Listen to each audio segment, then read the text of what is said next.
하나님 말씀 에베소서 4장 5절 한 절입니다. 에베소서 4장 5절 하나님 말씀 받으실 때 자리에서 일어나 주시기 바랍니다. 하나님 말씀이 이러합니다. 주도 한 분이시요 믿음도 하나요 세례도 하나요. 아멘.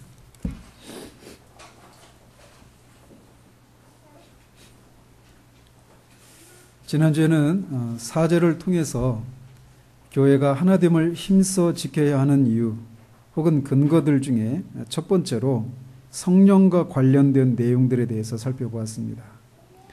하나가 되어야만 하는 이유는 몸이 하나이기 때문이고 또 성령의 인격이 그분의 사역도 나뉠 수 없는 그런 것이기 때문이라고 말씀을 드렸고 또 성령에 의해서 부르심을 받은 모든 성도에게 있는 소망은 하나이기 때문이라고 하는 사실을 살펴보았습니다. 오늘은 5절을 중심으로 3위 중에 두 번째 유격이신 주 예수 그리스도와 관련된 사실들의 근거에서 하나됨의 이유를 살펴보도록 합니다. 사도는 주도 한 분이시요 믿음도 하나요 세례도 하나이기 때문에 성령이 하나 되게 하신 것을 힘써 지켜야 한다라고 말하고 있습니다. 먼저 이 중에 주가 한 분이시라고 하는 사실에 대해서 먼저 살펴보도록 합니다. 우리는 지난주에 성령이 한 분이시오라고 하는 것을 성령의 인격과 성령의 사역의 차원에서 나누었던 것처럼 성령의 사역의 차원에서 살펴보았던 것처럼 주님이 한 분이시다라고 하는 사실도 그분의 인격과 그분의 사역 그리고 한 가지 더 그분과 우리와의 관계의 유일성의 근거에서 성령이 하나 되게 하신 것을 힘써 지켜야 한다는 사실을 살펴보려고 합니다. 먼저 주님의 위격은 유일무이하다라고 하는 점을 우리가 들을 수 있습니다. 우리가 이 세상에서 주님이라고 부를 수 있는 분은 오직 한 분밖에 없습니다. 주님이 이 세상에 오시기 전에 주님과 같은 분은 아무도 없었을 뿐만 아니라 주님이 다시 오실 때까지도 주님과 같은 분은 없을 것입니다. 왜냐하면 그분은 한 인격 안에 인성과 신성이 연합되어 있는 신인이신 유일하신 인격이신 분이시기 때문에 그래요. 그런 면에서 이 세상에 우리 주님과 같은 분은 없습니다. 그분은 인간이 되신 하나님이십니다. 그는 근본 하나님과 동등이신 분이시지만 하나님과 동등됨을 취할 것으로 여기지 않으시고 자기를 비워 종의 형체를 가져 사람이 되신 분이 바로 우리 주님이십니다. 사도 요한은 그분은 말씀이 하나님과 태초부터 하나님과 함께 하셨던 그리고 그 모든 만물이 그로 말미암아 피조된 그 말씀이신 분이 육신이 되신 분이 바로 우리 주님이라고 말을 하고 있습니다. 이처럼 그분의 위격은 유일하십니다. 우리가 예수 그리스도를 우리의 주님이다라고 부를 때 이런 사실들을 의미하는 것입니다. 그렇다면 왜 우리 주님은 성령을 통해서 동정녀에게서 죄가 없는 완전한 인성을 가지신 그런 분으로 오셨을까요? 또 그분은 왜 한 인격 안에 죄 없는 인성을 취하실 뿐만 아니라 신성이 연합을 이룬 신인으로서 우리의 유일한 주가 되셔야만 했을까요? 먼저 그분이 죄 없는 인성을 취하셔야만 했던 이유들을 살펴보면 그분은 우리에게 순종의 본이 되시기 위해서 그렇게 인성을 취하시고 이 땅에 오셨던 것입니다. 예수님은 우리의 대표자로서 첫 번째 아담이 실패하고 불순종한 곳에서 우리를 위해서 순종하셨습니다. 모든 것이 갖추어진 풍성했던 에덴 동산에서 첫 번째 아담은 실패했지만 아무것도 없는 광야에서 두 번째 아담이신 예수님은 모든 시험을 통과하셨습니다. 그런즉 한 범죄로 많은 사람이 정죄에 이른 것 같이 한 의로운 행위로 말미암아 많은 사람이 의롭다 하심을 받아 생명에 이르렀느니라. 한 사람이 순종하지 아니함으로 많은 사람이 죄인 된 것 같이 한 사람이 순종하심으로 많은 사람이 의인이 되리라 라고 사도는 말합니다.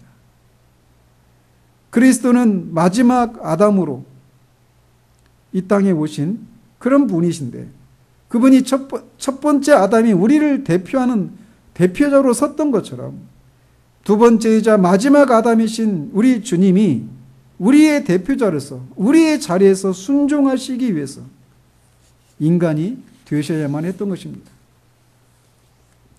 또한 그분은 우리를 대신하는 희생제물이 되시기 위해서도 인성을 취하셔야만 하셨습니다. 인성을 취해야만 했습니다.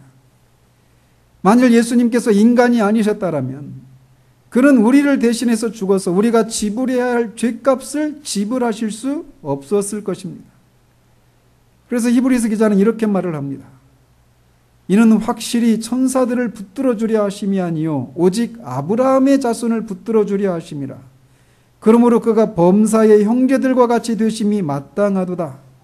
이는 하나님의 일에 자비하고 신실한 대제사장이 되어 백성의 죄를 속량하려 하심이라.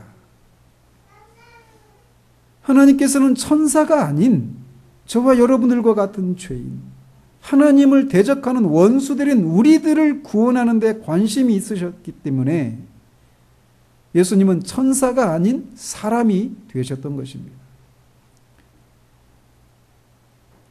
그러기 위해서 그런 모든 면에서 우리와 같아야만 했는데, 그렇게 함으로써 그가 우리를 위한 화목제물, 즉 우리를 위해서 받으실 만한 대속의 희생제물이 되실 수 있었기 때문에 인성을 취하셔야만 했던 것입니다. 또 그분은 하나님과 인간 사이의 중보자가 되시기 위해서 인성을 취하셨던 것입니다. 우리가 알다시피 죄는 하나님과 우리 사이에 담장을 쌓게 되었습니다. 우리는 하나님으로부터 소외된 죄인이 되었습니다. 따라서 하나님과 우리 사이에 중보가 되어서 우리를 하나님께로 인도할 누군가가 필요합니다. 우리는 하나님께 우리를 대변하고 우리에게 하나님을 대변할 중보자가 필요했는데, 이 임무를 감당할 수 있는 분은 오직 한 분뿐이셨습니다. 하나님은 한 분이시요 또 하나님과 사람 사이의 중보자도 한 분이시니 곧 사람이신 그리스도 예수라. 그분은 하나님 죄로 말미암아 하나님과 소유되어서 하나님께 나아갈 수 없는, 또 하나님의 뜻을 우리를 하나님께 인도할 수 없는, 하나님께로 나아갈 수 없는 우리를 대변하시기 위해서, 또 하나님의 뜻을 우리에게 말씀하시고 대변하시기 위한 중보자가 되시기 위해서 인성을 취하셨던 것입니다. 또 그분은 피조물을 다스리도록 창조된 인간의 원래 목적을, 그 창조의 목적을 완성하기 위해서 인성을 취하셨습니다. 하나님께서는 인간을 하나님의 대변인으로 피조물을 통치하고 다스리는 하나님의 대리 통치자로 세우셨습니다. 그러나 인간의 타락으로 인간은 그 지위에서 떨어져서 오히려 피조물을 두려워하고 섬기는 대로 떨어지고 말았습니다.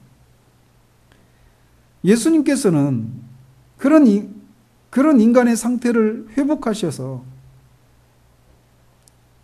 하나님께 순종하심으로 인간으로서 피조물을 다스릴 권세를 받으시고, 인간을 지상에 두신 원래의 그분의 목적을 이루시기 위해서 인성을 취하시고 이 땅에서 고난을 받으셨던 것입니다. 그 결과 예수님에게 하늘과 땅의 모든 권세가 주어졌고, 만물 위에 그를 교회의 머리로 세우시고 우리도 그와 함께 다스리는 지위에 오르도록 하시기 위해서, 즉 하나님의 원래 창조의 목적을 이루시기 위해서 인성을 취하셨던 것입니다. 또 그분은 우리에게 삶의 모범과 본이 되기 위해서 인성을 취하시고 이 땅에 오셨습니다. 사도 요한은 그의 안에 산다고 하는 자는 그가 행하시는 대로 자기도 행할지니라 라고 말을 합니다. 또 사도 바울도 우리는 계속해서 우리가 그를 닮아가고 있다라고 말을 하고, 우리를 구원하신 목적이 아들의 형상을 닮게 하는 것에 있다라고 말을 하고 있습니다. 그리고 사도 베드로는 특별히 고난에 있어서 우리가 그리스도를 본받아야 한다라고 말을 합니다.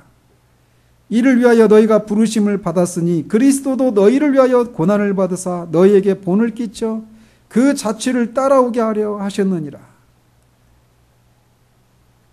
이처럼 예수님은 구원받은 신자들로 하여금 어떻게 살아야 되는지를 우리에게 그런 삶의 모범과 본을 보이시기 위해서 이 땅에 인성을 입으시고 오셨던 것입니다.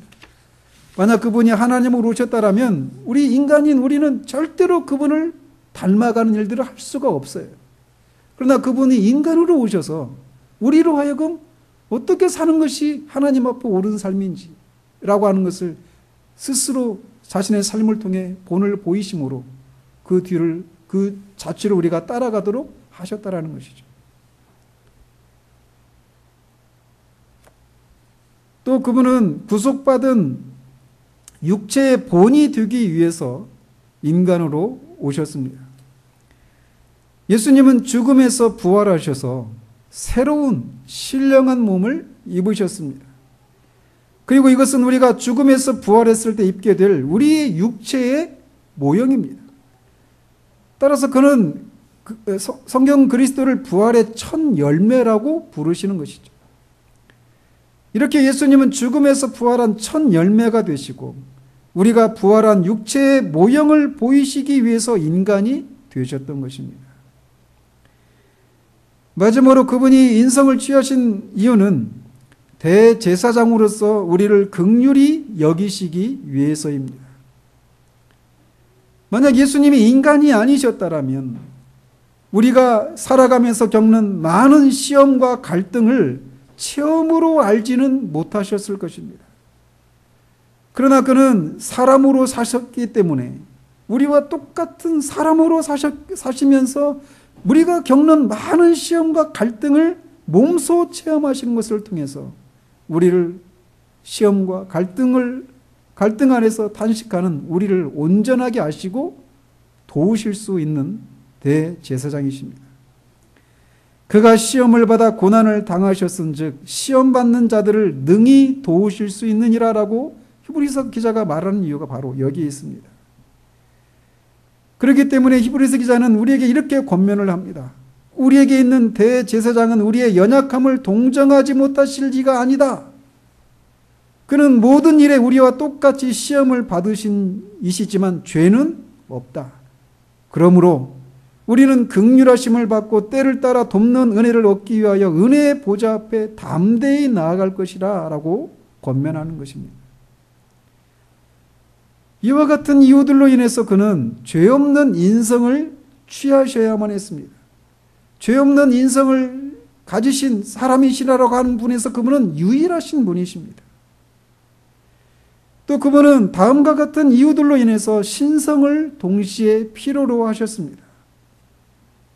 첫 번째로 그가 드린 그 희생제사가 무한한 가치를 가지기 위해서, 또 율법의 완전한 순종을 위해서 그는 신성을 필요로 하셨습니다.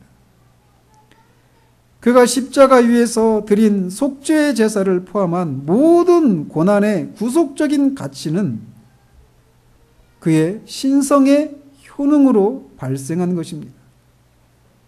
그를 믿는 모든 자들, 예수님이 오시기 전에 믿은 모든 성도들, 예수님이 오신 이후에 저와 여러분들과 같이 그분이 오셨던 것을 눈으로 본 적도 없고 그가 십자가에 달리신 것을 눈으로 본 적도 없는 그런 우리들이 그 예수를 믿음으로 말미암아 우리가 구원을 받을 수 있는 그 효력이 발생할 수 있는 것은 모든 세대를 거스르는 모든 믿는 자들의 죄를 사하기에 능하기 위해서는 그의 신성이 반드시 요구되었던 것입니다.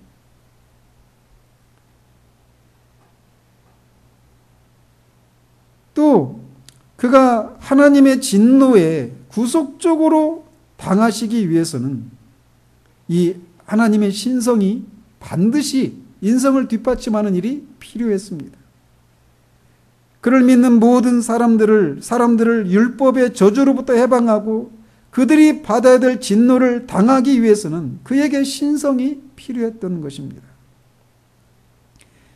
마지막으로 그분에게 신성이 필요했던 이유는 그분의 사역의 과실을 그를 믿는 모든 자들에게 적용하기 위해서입니다. 그분이 십자가에서 죽으시고 다시 사심으로 말미암아 이루어진 그 구속의 모든 열매들을 자기 백성들에게 적용할 수 있도록 하기 위해서는 그리스도의 신성이 필요했다라는 것이에요. 그는 비록 순환을 당하시고 율법을 지키시고 하나님의 진노를 우리를 대신해서 당하시고 대속의 공로를 이루었을지라도 만일 그에게 신성이 없어서 부활하시고 승천하지 못하셨다면 성령이 어떻게 오실 수 있었고 그가 오셔서 죄와 의와 심판으로 세상을 책망하시고 죄인들을 그리스도께로 인도하실 수 있었는가라는 것이죠. 또한 그리스도께서 하나님 보좌 우편에 앉으셔서 지상에 있는 자기 백성을 위해서 간구하시는 것도 불가능했을 것입니다. 따라서 그가 고난을 통해서 이루신 그 대속의 공로를 그의 백성들에게 실제적으로 적용할 수 있는 일이 불가능했을 것이 그가 신성을 가지지 못하셨다면 말이죠. 이런 이유들로 인해서 그는 세상에서 유일하게 한 인격의 죄 없는 인성과 신성의 연합을 이룬 신인으로서 이 세상에 오시고 고난을 받으신 것입니다. 그렇다면 이 사실이 성령에 하나 되게 하신 것을 힘써 지키는 것과 어떤 연관이 있을까요? 먼저는 그분의 인격이 인성과 신성을 나눌 수 없다라는 사실입니다. 그분의 인성과 신성을 나눌 수 없는 것처럼 한 주를 믿는 그의 몸도 하나여야만 한다라는 것이. 또 그분은 이렇게 이 세상에서 유일하게 그런 존재로 오신 주님이시라고 하는 그 사실 하나 때문에 오직 그분만이 기독교 신앙의 유일한 대상이라고 하는 사실을 우리에게 말해줍니다. 이 유일하신 주님을 신앙의 대상으로 삼는 사람들의 모임이 바로 교회예요. 기독교는 그리스도입니다. 그리스도가 없이는 기독교가 성립이 안 돼요. 불교나 힌두교나 다른 종교들은 그들의 창시자들이 없어도 설 수 있지만 기독교는 그리스도가 없이는 설 수 없습니다. 그리스도는 기독교의 본질이에요. 기독교 신앙의 유일한 신앙의 대상은 바로 이 주님이십니다. 그러나 기독교에는 다른 다양한 교리들이 있어요. 세례의 방식이나 어떤 교회 정치의 방식이나 성령의 은사가 중단되었는지 계속되는지 성령의 세례가 무엇인지 아무튼 이런 다양한 이유들로 인해서 많은 교파와 교단이 나뉘어진 현실입니다. 그러나 그 다양한 교단과 교파가 분열되어 있는데 그리스도만이 이 유일하신 한 주만이 우리의 신앙의 대상이라고 하는 그 사실을 우리가 붙들 때 우리는 하나 될 수 있는 거예요.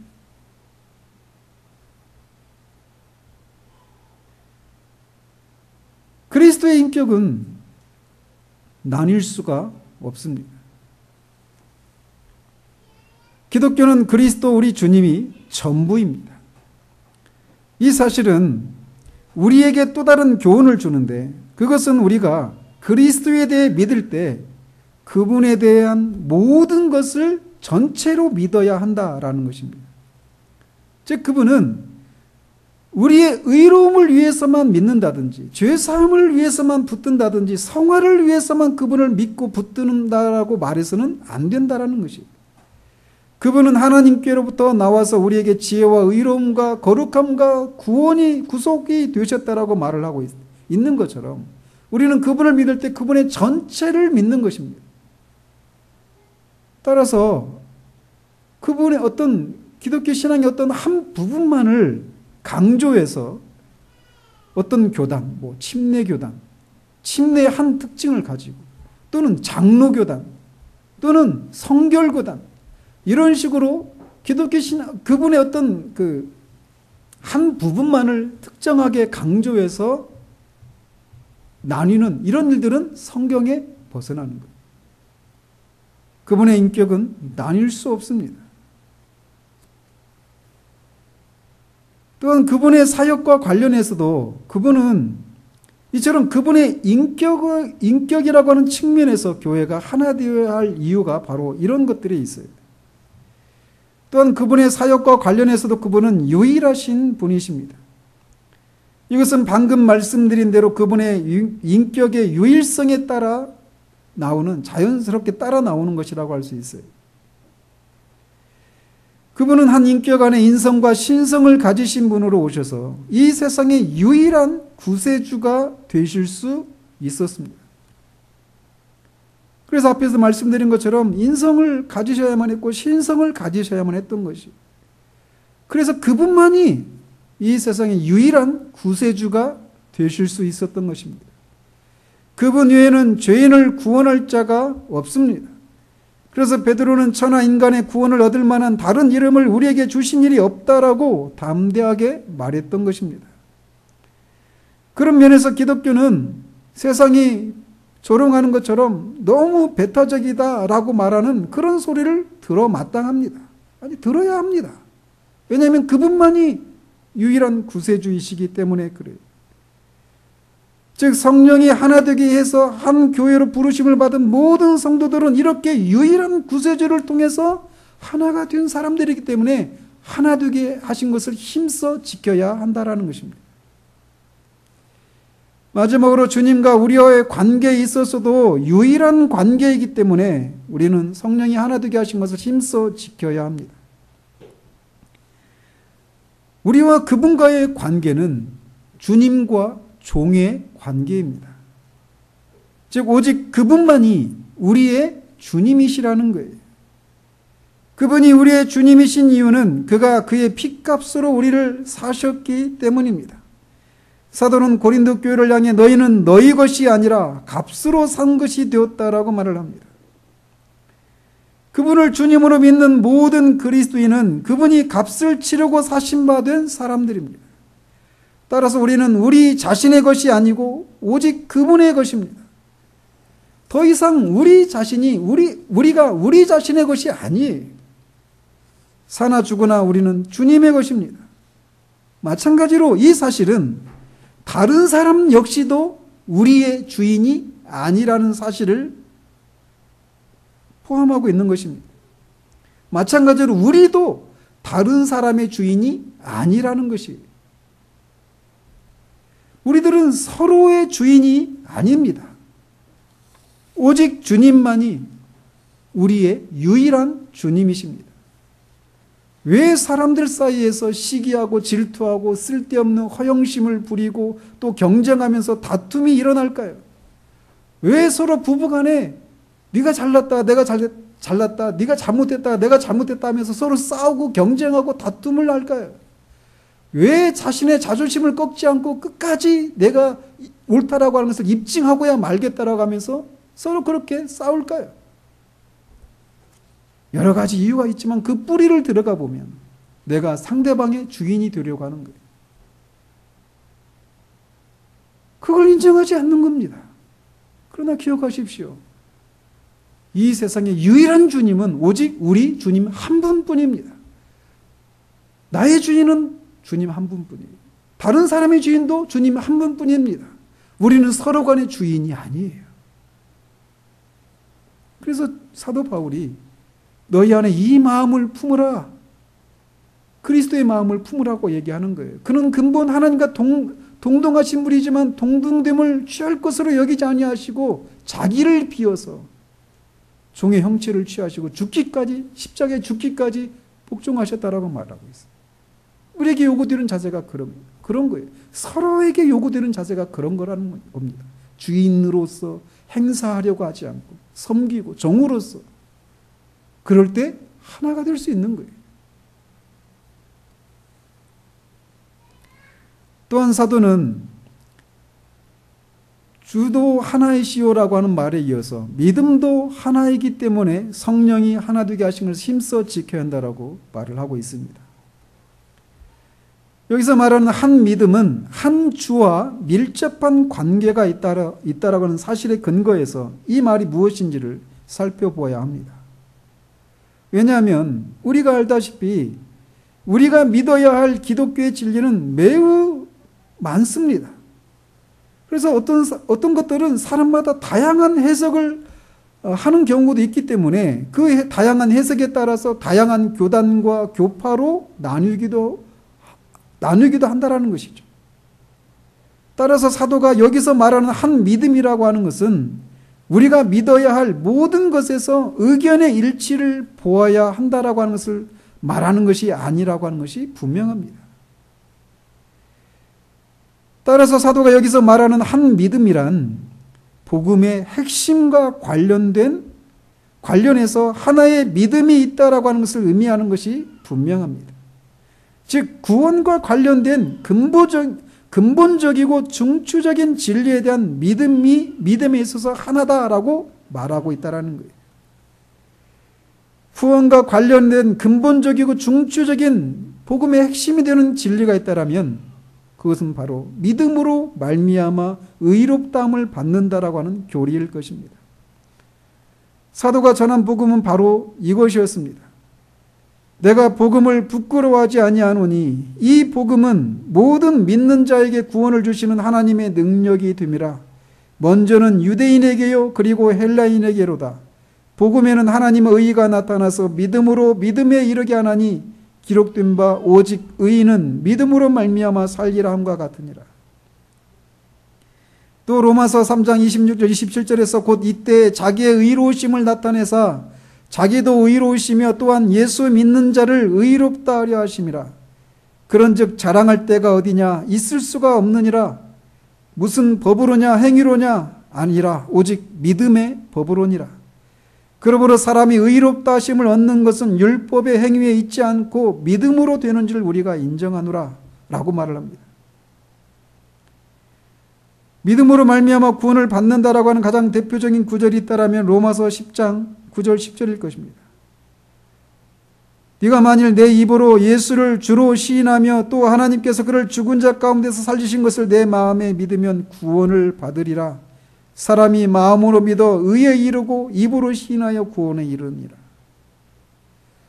이 이외에도 무수한 구절들에서 사람이 의롭다함을 받는 길은 하나님이 예수 그리스도를 죽은 자 가운데서 살리신 것을 믿는 것을 통해서 의롭다함을 받는다라고 말을 하고 있습니다. 갈라디아서는 온통 그것을 증언하고 있는 성경이라고 할 수 있고 그런 복음 이외에 다른 복음을 전하는 자는 천사라도 저주를 받을 것이라고 강력하게 주장하기까지 합니다. 죄인이 하나님 앞에 의롭게 되는 길은 예수 그리스도를 믿음으로 말미암습니다. 그가 우리와 같은 죄인을 위해서 십자가에서 죽으셨고 그것을 믿는 자마다 의롭다함을 받는다는 하나님의 말씀을 믿음으로 의롭게 되는 것입니다. 오직 이 한 가지 믿음으로만 사람이 의롭다함을 받을 수 있습니다.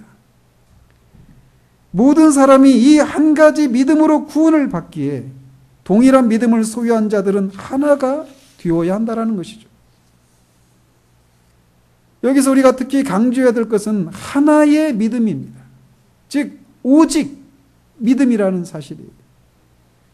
종교 계획자들은 특별히 이 오직이라고 하는 말을 강조했는데 우리도 역시 이것을 강조해야 합니다. 사람이 오직 믿음으로만 의롭다함을 받는다라고 하는 것은 믿음 이외에 인간의 어떤 공로가 개입할 수 없다라고 하는 것을 의미합니다.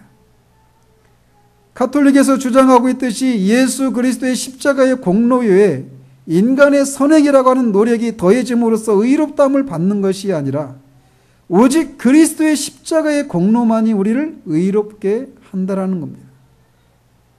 그분이 우리의 죄를 씻기 위한 보혈을 십자가에서 모두 흘려주셨습니다. 그래서 거룩하셔서 죄를 소멸하시는 하나님의 공의를 만족시키기에 충분한 피가 십자가에서 흘려졌어요. 그 피는 하나님의 공의를 모두 만족시켰습니다. 더 이상 죄인이 의롭다함을 받기 위해서 필요로 하는 것은 없습니다. 오직 그 피로 충분합니다. 그리스도의 피의 가치는 우리가 그것에 대해서 얼마나 깊이 인식하느냐, 그것에 대해서 우리가 어떤 감정적인 반응을 보이느냐에 달려있는 것이 아니라 그 피에 대한 하나님의 평가에 전적으로 달려있다는 사실을 우리가 기억을 해야 됩니다. 제가 이런 말씀을 드리는 것은 여러분들 중에도 예수 그리스도께서 여러분을 위해서 십자가에서 피를 흘리시고 죽으셨다는 것을 믿으면 의롭다함을 받는다는 말씀을 수없이 들으면서도 여전히 그것이 믿어지지 않고 그것이 느껴지지 않는다며 답답해하고 있거나 언젠가는 그런 날이 오겠거니 하면서 느긋한 마음으로 앉아있는 분들이 계시기 때문에 그렇습니다. 그런데 그런 생각에 뿌리를 들어가 보면 여러분이 십자가에서 흘리신 그리스도의 피의 가치를 여러분이 느끼고 그것에 대해서 귀하게 여겨야 한다는 생각이 들어있다라는 사실이에요. 이 진리에 대해서 수없이 들어도 오늘처럼 그것을 떠올리게 하는 성찬식에 참여하면서도 자신은 그리스도의 십자가에 대해서 그분이 흘리신 보혈의 가치를 머리로는 알지만 믿어지지도 느껴지지도 않는다고 생각하는 사람들이 있습니다. 만약 그런 분이 계시다면 지금 이 말씀을 잘 새겨 들으십시오. 십자가에서 흘린 그리스도의 피의 가치는 우리가 그것에 대해서 어떻게 판단하고 느끼느냐에 달려있는 것이 아닙니다. 그리스도의 피의 가치가 존귀하고 우리를 구원하기에 충분하다고 하는 그 가치는 우리가 그것을 인정하느냐 인정하지 않느냐에 달려있지 않아요. 그 사실을 우리가 느끼느냐 느끼지 못하느냐에 달려있지 않습니다. 그리스도의 피의 가치는 오직 하나님께서 그 피를 어떻게 판단하시느냐에 달려있습니다. 이것을 상징적으로 보여주는 장면이 있다라면 이스라엘 백성이 애굽의 노예 생활에서 해방되기 전에 있었던 10가지 재앙 중에 마지막 재앙과 관련된 사건입니다. 그 10번째 재앙 때문에 유월절이라고 하는 절기가 생겨나게 되었죠. 우리가 알다시피 그 10번째 재앙은 애굽에서 난 사람이나 이 짐승의 모든 처음 난 것이 죽는 재앙이었어요. 그 재앙에서 그 심판을 피할 수 있는 유일한 길이 있다라면 문의 임방과 좌우 문설주에 어린 양의 피를 바르고 그 집안에 거하는 것이었어요. 그래서 하나님은 문에 어린 양의 피가 발라져 있으면 내가 그 피를 볼 때 너희를 넘어가리라고 약속하셨습니다. 심판하지 않으시겠다라는 거예요. 이스라엘 백성이 하나님의 그 심판을 피할 수 있었던 것은 하나님께서 그 피에 그런 가치를 두셨기 때문입니다. 하나님은 이렇게 말씀하시지 않았습니다. 너희가 너희들의 문에 발려있는 그 피를 보면 내가 너희를 넘어가리라 이렇게 말씀하시지 않았습니다. 누가 보면이라고 말씀하셨습니까? 심판주이신 하나님 자신이 내가 그 피를 보면 넘어갈 것이다 라고 말씀하셨어요. 심판자이신 그 어린 양의 피의 가치를 하나님이 피의 가치를 알았고 그 피가 발라진 집은 심판을 모면하고 구원을 받았습니다. 이스라엘 백성이 심판을 받지 않을 수 있었던 것은 하나님께서 그 피에 그런 가치를 두고 계셨기 때문입니다. 그리고 그런 가치를 그렇게 말씀하신 하나님의 말씀을 믿었기 때문입니다. 즉 이스라엘 백성으로 하여금 심판을 받지 않을 수 있도록 한 피의 가치는 이스라엘 백성들의 판단에 의한 것이거나 그들이 느낀 것에 의한 것이 아니라 심판자이신 하나님의 판단이었습니다. 이 유월절 어린 양은 바로 세례 요한이 보라 세상죄를 지고 가는 하나님의 어린 양이로다라고 말했던 우리 주 예수 그리스도께서 십자가에서 피를 흘리시고 그 피에 의해 보호를 받는 사건에 대한 예표였습니다. 그런데 우리는 그리스도의 피에 대해서 생각할 때 피에 대한 하나님의 평가보다 우리의 생각으로 가득 차기가 얼마나 쉬운지를 곰곰이 생각해 보십시오. 우리는 그리스도께서 십자가에서 흘리신 그 피의 가치를 감히 모두 알았다라고 말할 수가 없어요. 우리가 헤아릴 수가 없습니다. 그리고 그 피의 가치를 안다고 해도 그것이 얼마나 정당한 평가할 수 있을까요? 그러나 그 피가 하나님의 공의를 만족시켰다라고 말씀하시는 분은 심판주이신 하나님이십니다. 하나님의 진노 아래서 우리가 안전할 수 있는 것은 우리가 그리스도의 피에 대해서 어떤 가치를 매기느냐, 또는 우리가 그리스도를 사랑하느냐, 그의 구원 사역에 대해 우리가 얼마나 감사를 하느냐, 혹은 율법을 지켰느냐에 달려있지 않습니다. 다시 말씀드립니다. 하나님의 진노 아래서 우리가 안전할 수 있는 것은 그리스도의 피에 우리가 어떤 가치를 매기느냐에 달려있지 않아요. 우리가 그런 그리스도를 사랑하느냐에도 달려있지 않고, 그리스도께서 베푸신 그 구원 사역에 우리가 얼마나 감사를 하느냐, 그 구원 사역을 통해 나타난 하나님의 사랑에 우리가 얼마나 감정적인 반응을 하느냐에 달려있지 않습니다. 그리스도의 피의 가치는 그 피가, 네 피가 나의 공의를 만족시켰다라고 말씀하시는 하나님의 판단에 그 가치의 고귀함이 달려있는 것이에요. 그리스도께서 십자가에 흘리신 그 피는 하나님의 공의를 만족시키셨습니다. 그것을 우리가 어떻게 알 수 있습니까? 그것은 그의 십자가에 죽으시고 무덤에 갇히셨던 분이 사흘 만에 다시 살아나셨다라고 하는 사실이에요. 살아나시고 그는 승천하시고 하나님 보좌 우편에 앉아 계십니다. 모든 일을 마치시고 앉아 계셔요.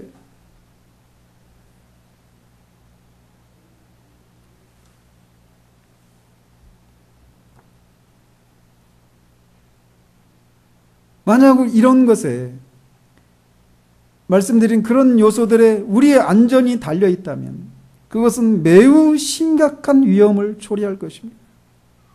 우리가 어느 정도나 그리스도를 사랑해야 우리가 하나님의 진노로부터 안전하다고 느낄 수 있을까요? 여러분들 중에도 종종 하나님을 향한 사랑이 식어진 것 때문에 내가 하나님 안에서 안전하지 않다라고 생각해요. 그 생각에 뿌리를 들어가 보십시오.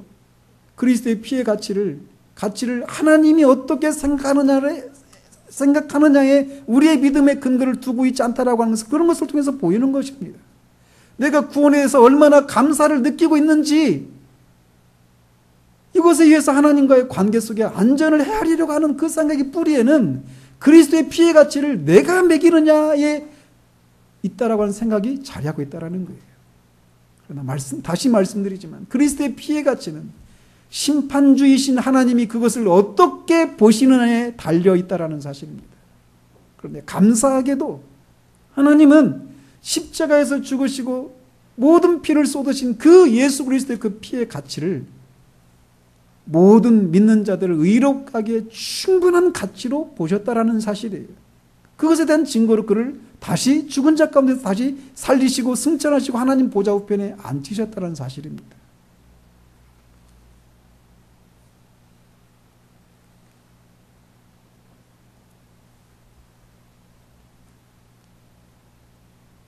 만약 부활과 승천과 하나님 보좌 우편에 앉아 계신다는 것과 또 성령을 보내셨다라는 것이 그리스도의 피가 하나님의 공의를 만족시키셔서 그를 믿는 모든 자들을 의롭다 하기에 하나님이 공의롭지 못하다라고 하는 그런 평가를 받지 않을 수 있게 됐다라고 하는 그 증거가 바로 그런 것들인데, 그것들 중에 하나라도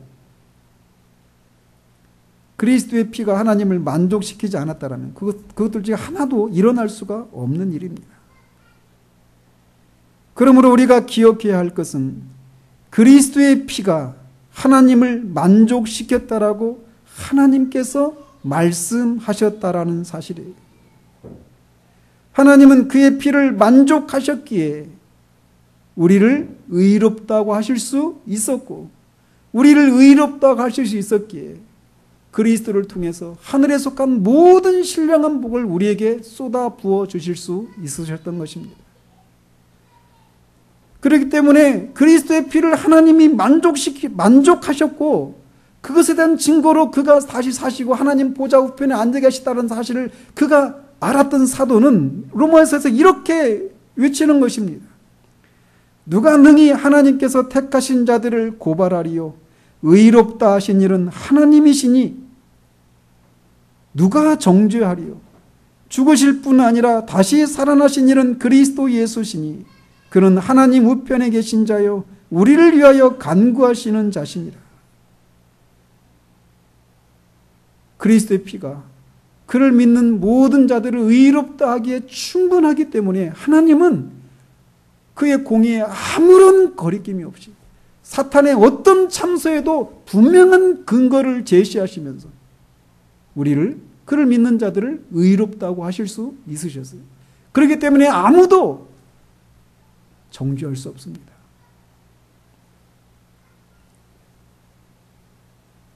더 나아가서 사도는 이렇게 말을 합니다. 누가 우리를 그리스도의 사랑에서 끊으리요? 끊을 수 없다라고 하는 수사 의문문입니다.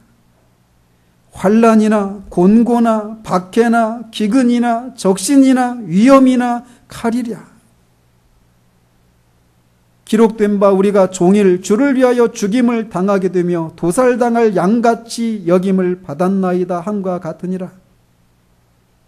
사도는 자신이 종일 주를 위해서 죽임을 당하게 되고 도살당할 양같이 여김을 받았다라고 말합니다. 그가 예수 죽인 것을 그의 몸에 지고 십자가를 지고 자기를 부인하고 십자가를 지는 그 고난의 삶이 이런 모습으로 비춰진 거예요.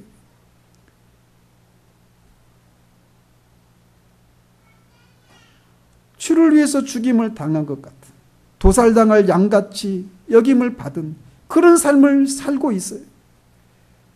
그래서 겉으로 보면 그를 향한 그리스도의 사랑이 끊어진 것처럼 보인단 말이죠. 그러나 그는 이렇게 말합니다. 그러나 이 모든 일에, 즉 종일 주를 위해서 죽임을 당하게 되고 도살당할 양같이 여김을 받은 이 모든 일에 우리를 사랑하시는 이로 말미암아 우리가 넉넉히 이기느니라 라고 외칩니다. 내가 확신하노니 사망이나 생명이나 천사들이나 권세자들이나 현재일이나 장래일이나 능력이나 높음이나 기쁨이나 다른 어떤 피조물이라도 우리를 우리 주 그리스도 예수 안에 있는 하나님의 사랑에서 끊을 수 없으리라 라고 외칩니다. 아무것도, 우리의 죄도, 우리의 연약함도, 어떤 시험도 그리스도 안에 나타난 하나님의 사랑에서 우리를 끊을 수 없습니다. 왜요? 십자가에서 흘리신 그리스도의 피가 하나님이 우리를 그렇게 사랑하실 수 있는 근거를, 완벽하고 충분한 근거를 마련해 주셨기 때문에 그렇습니다. 그 그리스도의 피의 가치에 대해서 내가 어떻게 느끼느냐, 어떻게 감정적인 반응을 보이느냐에 달려있지 않아요. 그리스도의 피의 가치는 하나님이 어떻게 보시느냐에 달려있다는 것입니다.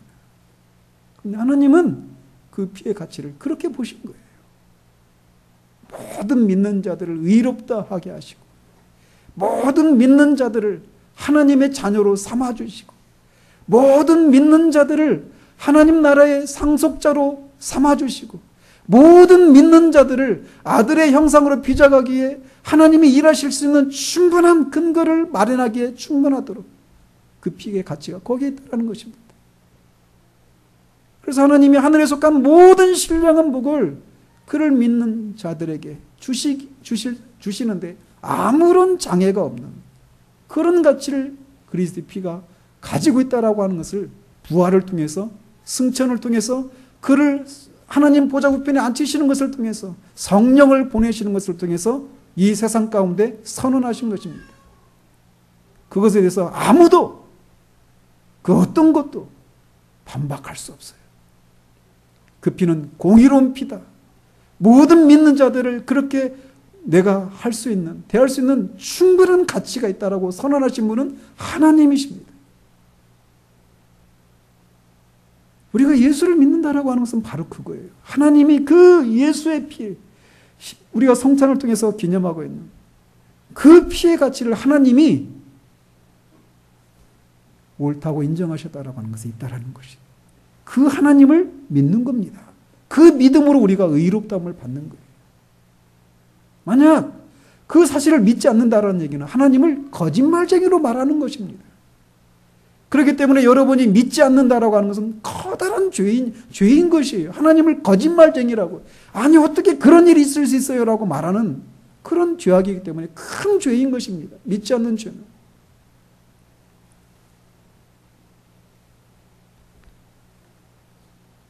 6월절 그 처음에 세워진 그 심판의 두려운 밤에 심판주 하나님과 이스라엘 백성 사이에 오직 어린 양의 피가 있었던 것처럼 오늘날도 예수 그리스도의 피가 하나님과 이제 예수 그리스도를 단순히 믿고 신뢰하는 죄인 사이에 있습니다.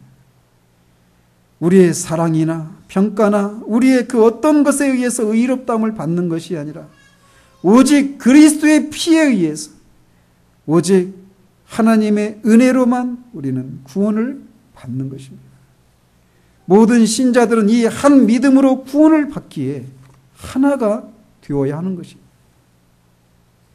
내가 그의 피의 가치를 다른 사람보다 더 깊이 깨달았는지 아닌지는 결코 자랑거리가 될 수 없습니다.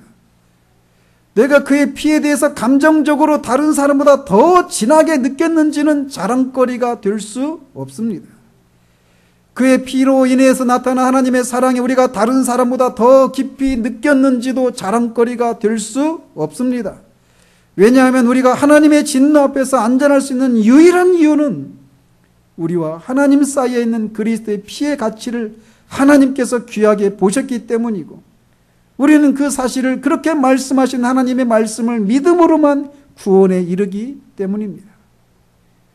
지난주에도 부르심의 한 소망에 대해서 살피면서 우리가 하나 되지 못하는 것은 우리가 사회적으로나 영적으로 과거를 돌아보는 것 때문이라고 말씀을 드렸어요. 과거에 내가 어떤 과정을 통해서 구원에 이르렀는지를 서로 비교하는 과정에서 우리는 영적인 우월감이나 열등감을 느끼면서 하나님이 깨진다라고 말씀을 드렸던 것처럼 여기에서도 마찬가지입니다. 우리가 그리스도의 피의 가치에 대해서 어떤 평가를 내리고 느끼는지가 아니라 하나님이 그 피에 어떤 가치를 내리셨는지만이 중요합니다. 우리는 그 피를 내가 하나님이신 그분이 내가 그 피를 보면 내가 넘어가리라고 하신 하나님의 말씀을 믿음으로만, 오직 이 하나의 믿음으로만 구원에 이르기 때문에 우리는 나눌 수 없고 서로 경쟁하거나 자랑할 수가 없습니다. 이 하나의 믿음으로만 우리가 성령이 하나 되게 하신 일들에 동참할 수 있었기 때문에 우리는 하나가 되어야 하는 것입니다. 사도는 한 세례에 대해서 얘기합니다. 이 한 세례는 다음 시간에 하도록 하겠습니다. 우리는 한 주만 계십니다. 우리는 한 믿음으로만 구원에 이르게 되었습니다. 이 사실에 의해서 우리는 하나가 되어야 해요. 그것도 힘써 지켜야 합니다. 기도하겠습니다.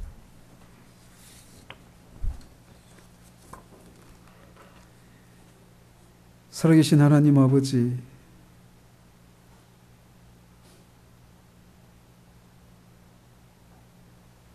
우리가 구원에 이를 수 있는 것은 그리스도의 피를 우리가 어떻게 느끼고 평가하는지에 의해서가 아니라 그 피를 흘려주신 그리스도를 우리가 얼마나 사랑하는가에 있거나 그 구원에 대해 얼마나 큰 감사를 보이는가에 있는 것이 아니라 그 피를 심판주이신 하나님이 어떻게 판단을 내리시느냐에 그리스도의 피의 가치가 있다는 사실들을 말씀을 통해 들려주신 것을 감사를 드립니다. 그 십자가에서 흘리신 그 피를 하나님은 귀하게 보시고 그를 믿는 모든 자들의 죄를 사하시고 의롭다 하시기에 충분한 가치로 보셨기에 그를 죽은 자 가운데서 다시 살리시고 하늘과 땅에 있는 모든 이름 위에 뛰어난 이름을 주시고 하나님 보좌 우편에 앉게 하시는 일을 하셨다는 사실들을 우리에게 다시금 말씀해 주신 것을 인하여 감사를 드립니다. 하나님, 우리가 오직 그 믿음으로만, 그 피의 가치가 하나님이 그렇게 보셨다라고 하는 그 사실을 믿음으로만 우리가 구원에 이른 자들이기에 우리가 하나 되어야 한다라고 하는 이 사실들을 기억하며 성령이 우리를 하나 되게 하신 것을 힘써 지키는 그런 우리들의 삶이 될 수 있도록 주님 도우시기를 원합니다. 예수 그리스도 이름으로 기도합니다. 아멘.